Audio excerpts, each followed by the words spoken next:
السلام علیکم جی۔ جو آپ نے سوال پوچھا ہے اس حوالے سے ترمذی میں حدیث ہے، 113 نمبر حدیث ہے۔ نبی مکرم صلی اللہ علیہ وسلم سے کسی نے پوچھا تھا اسی بارے میں کہ ایک آدمی خواب میں اس طرح کا کوئی مسئلہ دیکھتا ہے، لیکن اپنے کپڑوں کے اوپر کوئی تری وغیرہ، کوئی منی کے اثرات وغیرہ اس کو نظر نہیں آتے، تو اس کا حکم کیا ہے؟ تو نبی مکرم صلی اللہ علیہ وسلم نے فرمایا تھا کہ اس کے اوپر غسل نہیں ہے، اس کو غسل کرنے کی ضرورت نہیں ہے۔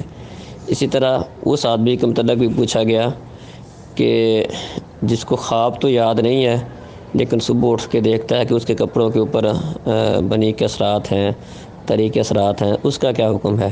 تو آپ نے فرمایا کہ اس کے اوپر غسل لازم ہے، اس کو غسل کرنا پڑے گا۔ تو جو آپ نے مسئلہ ذکر کیا ہے اس میں اگر منی کا خروج نہیں ہوا تو غسل نہیں کرنا پڑے گا، بس عام روٹین کے ساتھ وضو کر کے بندہ نماز پڑھ لے، بس یہی کافی ہے۔ السلام علیکم۔